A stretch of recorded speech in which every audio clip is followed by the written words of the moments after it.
Hey, so I'm really happy to have Alex Jagger's 370Z back here in the shop. We put this car together about a year ago and he's been beating the hell out of it all season long and it hasn't skipped a beat. It's been running great. Really proud of the team here for doing such a good job on this car. So in this video, we're gonna do a couple updates to the car, some basic tune-up stuff, a little bit of fabrication and updates as well. But for the most part, this car is gonna stay about the same and he's gonna do another year of Pro Spec Formula Drift.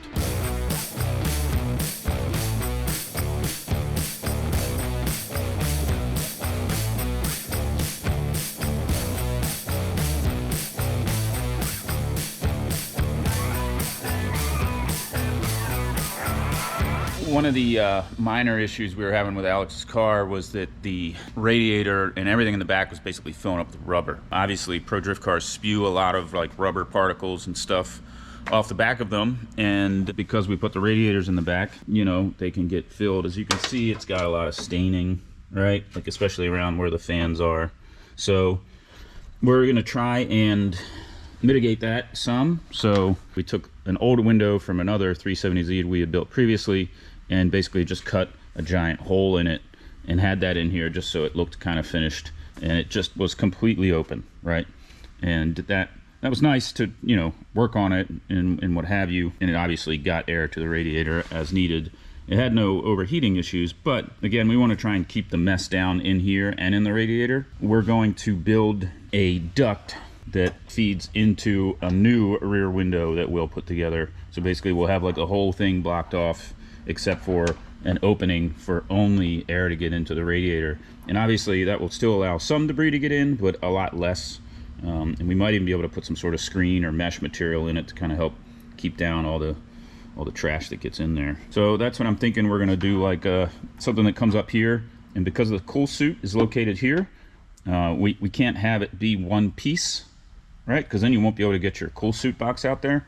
So I'm gonna make it two pieces. Half of it will stay in the car and then the other half will be attached to the rear window. So when you open it, it kind of splits in half.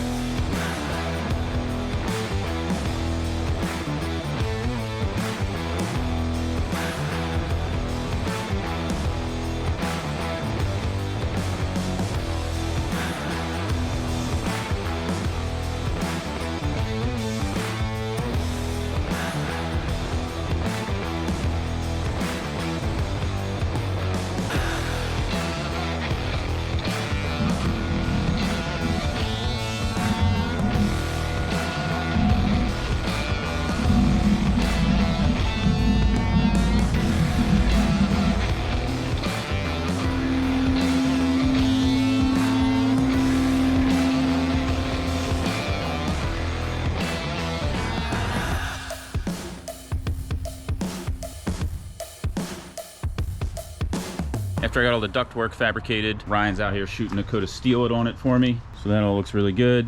Panels, look at that, looking great. Then I also had to paint a border around the windshield, or sorry, the rear window. We simply like tape off the areas that we don't want painted. So in this case, we're doing like a regular border all around it, and then also a border around where the shroud goes. You gotta use flat spray paint. So we use this Fusion. We found it sticks to plastic really well, and you can't sand it or anything. You have to paint the inside of the window, but yeah, it should turn out pretty good. So we got that rear window duct all done. Really happy with how it turned out, actually. As I was saying before, you used to get all kinds of debris in the back because we just slapped in a rear window that had the whole center of it cut out, and so we cut out a new window, painted a nice border on it and all, and fitted it with a rear duct that channels air only to the radiator instead of getting all kinds of air just everywhere back here, along with all the debris that comes with it. And because the cool suit is located here underneath of the duct and the battery and some other stuff that would be hard to service if this was just all one piece, I decided to make it two pieces. As you can see here, the top half stays attached to the hatch and the bottom half here to the radiator. And you can still very easily get to all your stuff, and you can reach past it to get to your fuel items if you need to as well. Again, really happy with how that turned out. Alex dropped it off to us to build some rear crash bars, but without any body panels, which made it a little difficult. Luckily, we have a pretty good supply of old bodywork These are some fenders from one of Chris's old Z's sitting around. We bolted those on, and then we stole old rear bumper from the Club Sport Z. If you're familiar, it's probably the best condition used bumper we have laying around, so we use that too.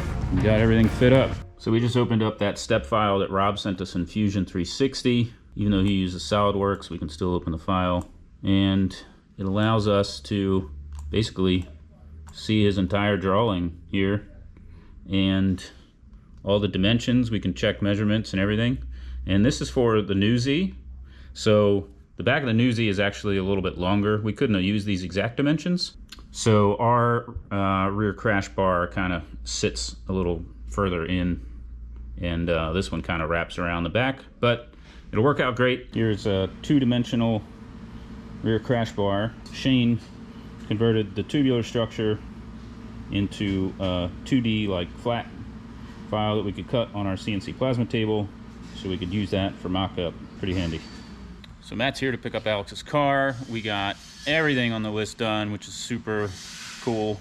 Even installed a new clutch for him, and just wanted to show you around a little bit. We did a new rear crash bar, and that looks like this, basically like Forsberg has on his Z, and we did that so that they could share rear crash bars. Rob Parsons of Cage Kits CNC bends and cuts them rear crash bars, so I thought it would make sense for Alex to use the same tubes. That way they can, you know, share some spares. Sadly, we didn't get those tubes in time, but Rob did send us a step file for the whole like rear structure, and what we did was printed out like a flat template based off of that file he sent us, and use that and the measurements he supplied to locate these little pickup points. And this tube here just hangs the rear bumper, so it just holds the weight of the rear bumper, and it's got a fresh coat of sealant on it as well.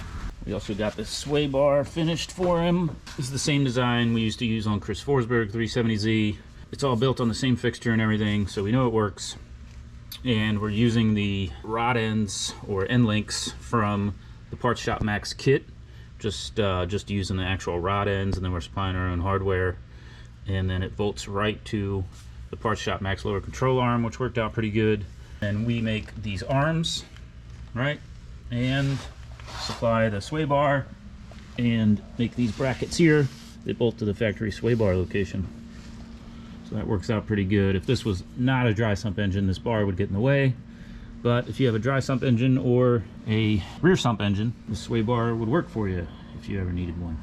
But yeah, we had to get a special gooseneck die for our press brake so we can make this out of all one piece. I used to make them out of 3 pieces, but that's that. Thanks for watching this video on the updates for Alex Jagger's 370Z. After the car gets picked up from here, it's going to get a quick vehicle wrap. Then he's going to do some testing at Englishtown, and he's going to head down to his first event, Formula Drift Pro Spec Round 1 in Orlando. If you guys like this video, please subscribe to the channel, and be sure to check out our other videos about this car and all the other cool projects we have going on here. Thanks for watching.